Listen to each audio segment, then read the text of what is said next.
mwezi wa pili mwaka huu, Mheshimiwa Waziri Mkuu Kassim Majaliwa mbunge aliweza kuzindua rasmi timu hii ya Profesa Faustin Kabzora ya kuandaa mkumbi wa pili. Kama unafahamu, katika miaka 5 na zaidi iliyopita, serikali imekuwa ikitekeleza mpango wa kuboresha mazingira ya biashara na uwekezaji nchini, mkumbi 1 ulianza kutekelezwa mwaka 2018 mpaka sasa, na tulishaonyesha kwa nyuma mafanikio ambayo yalipatikana na changamoto zake. Kama sehemu ya kutekeleza au kama sehemu ya maandalizi ya utekelezaji wa dira ya taifa maendeleo mwaka 2050 ambao imeweka mkazo mkubwa katika eneo la kuboresha mazingira ya biashara na uwekezaji, serikali iliona ni muhimu tuandae mkumbi wa pili, kwa maana ya kupitia upya mazingira ya biashara yalivyo sasa, mafanikio yake, changamoto zake, na kuweza kuleta mapendekezo katika miaka mingi ijayo, mambo gani tuyabebe na tuyabakishe ambayo tunayo kwa sasa, mambo gani tuyabadilishe na namna ya kwenda mbele. Kwa timu yetu sasa imeshamaliza zoezi la kwenye dawati, kwa maana ya kufanya uchambuzi mazingira yalivyo kwa sasa kutokana na literature.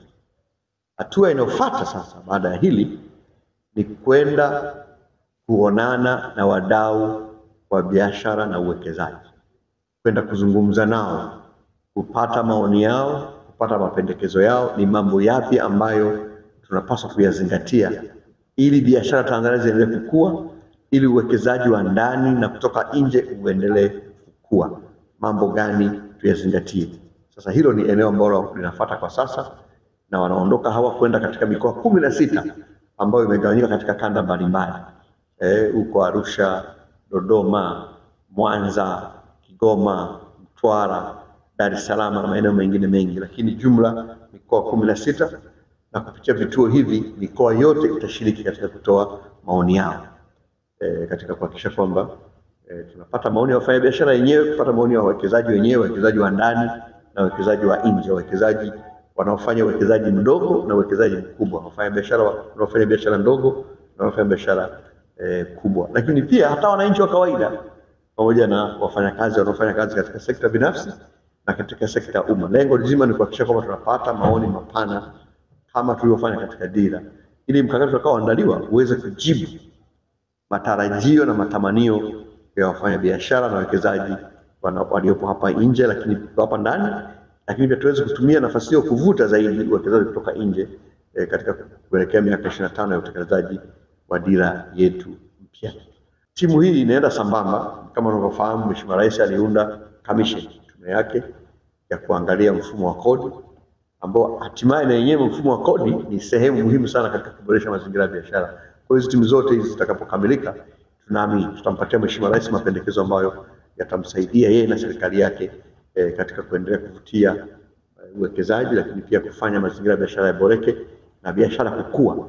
Na biashara zikikua ndio maana ya uchumi kukua, na hivyo wananchi kuongeza kipato.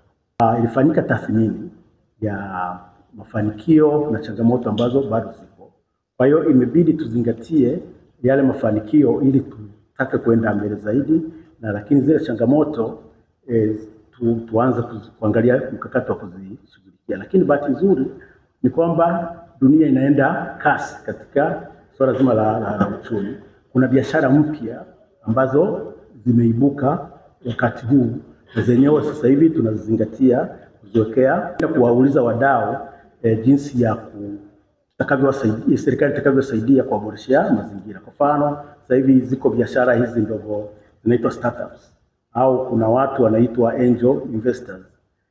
Kuna biashara hizi zote za mtandao. Wakati ule wa mpango uliokuwa unaendelea, kwa kweli hazikuzingatiwa sana.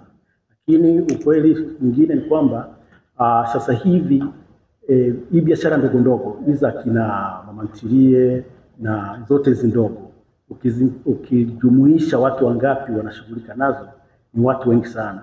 Kwa hiyo wenyewe tutawajumuisha, kuwauliza ni jinsi gani wanadhani mazingira yao ya kufanya biashara yaboreke.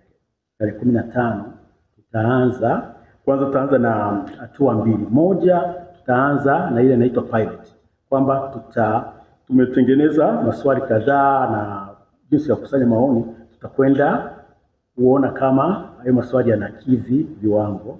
Kwa siku mbili tutakutana na makundi mbalimbali, baadaye tutarudi, tutakuja kufanya tathmini, tutatawanyika mikoani, na baada ya hapo tutakusanya hayo maoni na tutatumia njia mbalimbali za kukusanya hayo maoni.